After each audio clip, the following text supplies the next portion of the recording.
Okay, so, um, I went into this.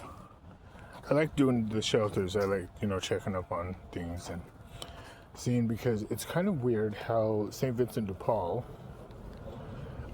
they run and own about 80 to 85% of every shelter here in Phoenix in this place. 85%. Now that's about 15 to 1800 per bed, and that's not including meals. The meals are like 300 or 400 per day as well. And you know, with that kind of money, St. Vincent de Paul is no longer a nonprofit organization. Especially owning all of these shelters, they're making more money than Home Depot, and they're paid by the state, by the government. And that's not the only thing, mind you. You have to realize that they are also, doing shit they shouldn't be doing. Like the video that I showed where the guys were coming and getting food from across the street and getting clothing and shoes. And this is not the only one that does that. You know, these this, these items are supposed to be for the homeless people, but yet the homeless people can't get these items because these items are being sold.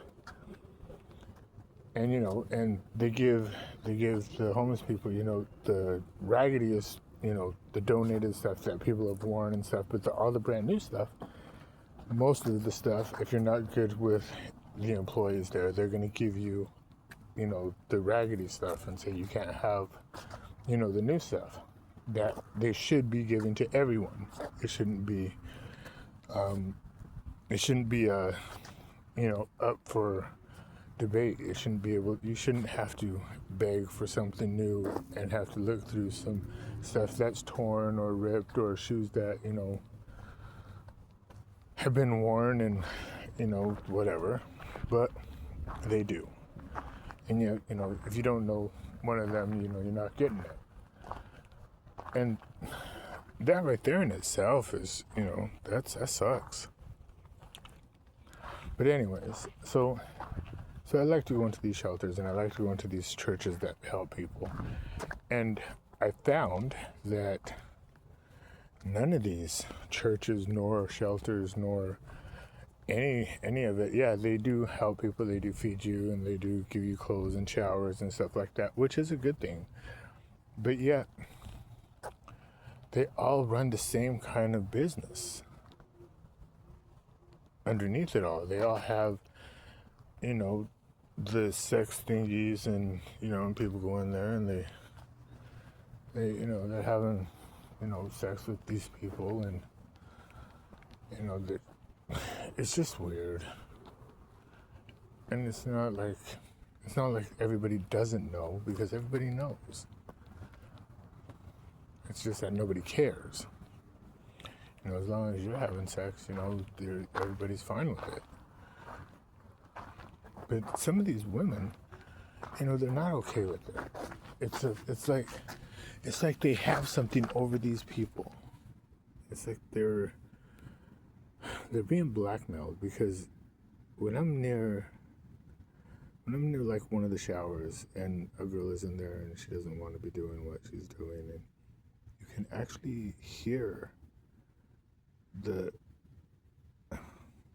unconscious mind screaming, crying, and it's sad because there's nothing I can do about it. Nothing, not at all. So what am I supposed to do? Am I supposed to just, say fuck it and leave it as it is? I think so. That's what I do. I don't push it. I don't, I really don't, because if I did, there'd be problems, and I know that. So I don't push it. I don't sweat it, and that's because I can't. But I want to. You have no idea. I want to help these people, and the only way that we can help them is if we stop the organizations from doing what they're doing. And the only way that we can stop that is if we all come together to stop it.